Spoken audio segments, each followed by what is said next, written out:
بسم اللہ الرحمن الرحیم۔ محترم ناظرین، السلام علیکم ورحمۃ اللہ وبرکاتہ۔ ایک مصنف نے قصص الانبیاء میں لکھا ہے کہ بادشاہت سے پہلے فرعون جس نے خدائی کا دعویٰ کیا تھا وہ مزدوری اور تجارت کرتا تھا۔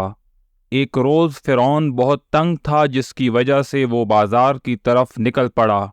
جب بازار پہنچا تو اس کی ملاقات حامان سے ہوئی۔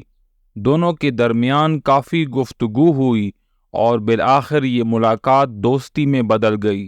یہ دونوں ملعون مصر شہر کے بازار میں آئے۔ وہ ایام خربوزے کے تھے اور لوگ ہر جگہ خربوزے بیچ رہے تھے۔ ایک خربوزے والے نے فرعون اور حامان سے کہا کہ تم لوگ مجھ سے خربوزے لے جاؤ اور مصر کے بازار میں فروخت کر دو۔ جب تم لوگ میرے تمام خربوزے فروخت کر لو گے تو ہم آپ لوگوں کو کھانے کے لیے بھی دیں گے۔ یہ باتیں سن کر فرعون حامان کی طرف متوجہ ہوا اور کہنے لگا، حامان تم یہیں رکو، میں اس آدمی سے خربوزے لے کر بازار جاتا ہوں۔ چنانچہ فرعون خربوزے لے کر بازار کی طرف روانہ ہو گیا۔ بازار پہنچ کر دکانداروں نے فرعون سے کہا کہ ہم تو سارا سامان ادھار خریدتے ہیں، جس کی جو قیمت ہوتی ہے سامان بک جانے کے بعد مالک کو اس کے پیسے ادا کر دیتے ہیں، اور یہی اس بازار کا دستور ہے۔ یہ باتیں سن کر فرعون سوچ میں پڑ گیا اور خربوزے ادھار پر بیچ کر واپس اپنی جگہ پر چلا گیا۔ اس خربوزے کے مالک سے کہنے لگا، یہ کام اچھا نہیں ہے، اور فرعون وہاں سے چلا جاتا ہے۔ پھر وہ مصر کے بادشاہ کی خدمت میں حاضر ہوتا ہے اور اپنی درخواست پیش کرتا ہے کہ میں بہت غریب ہوں اور کھانے پینے کے لیے بھی کچھ موجود نہیں۔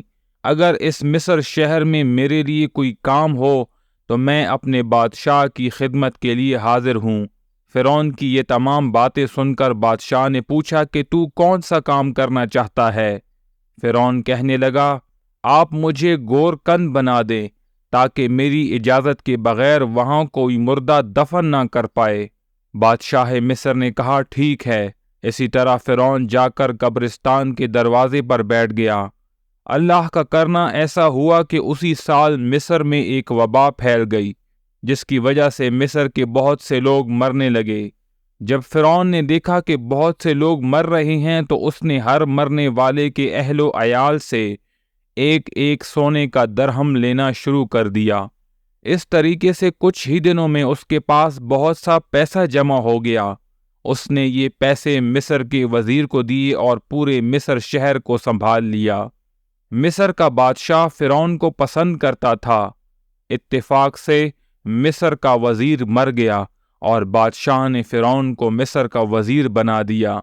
اس وقت فرعون نے حامان سے کہا کہ میں خدائی کا دعویٰ کرنا چاہتا ہوں تاکہ تمام مخلوق مجھے اپنا معبود سمجھے اور میری پوجا کرے۔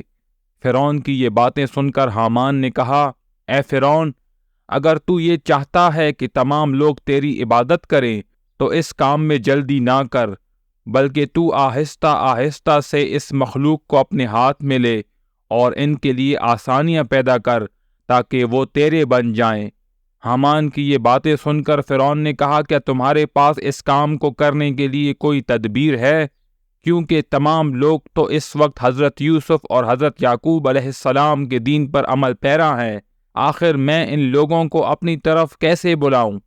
حامان نے سوچ کر کہا کہ کسی طرح تم خزانے کو اپنے ہاتھ میں لو اور لوگوں کے لیے 3 سال کا ٹیکس معاف کر دو۔ لہٰذا لوگوں سے 3 سال کے لیے ٹیکس معاف کر دیا گیا، جس کی وجہ سے لوگوں میں فرعون کے لیے محبت بڑھنے لگی، اور ایک دن مصر کے بادشاہ کی موت ہو گئی۔ اب مصر کا کوئی والی وارث نہیں تھا۔ تمام قاضی، مفتی، عالم اور چھوٹے بڑے سب حاضر ہوئے کہ اب بادشاہ کے تخت پر کون بیٹھے گا۔ فرعون کی کارکردگی سب کے سامنے تھی، لہٰذا فرعون کو مصر کا بادشاہ بنا دیا گیا۔ امید ہے آج کی ویڈیو آپ لوگوں کو پسند آئی ہوگی۔ مزید ویڈیوز کے لیے میرے چینل کو سبسکرائب کریں۔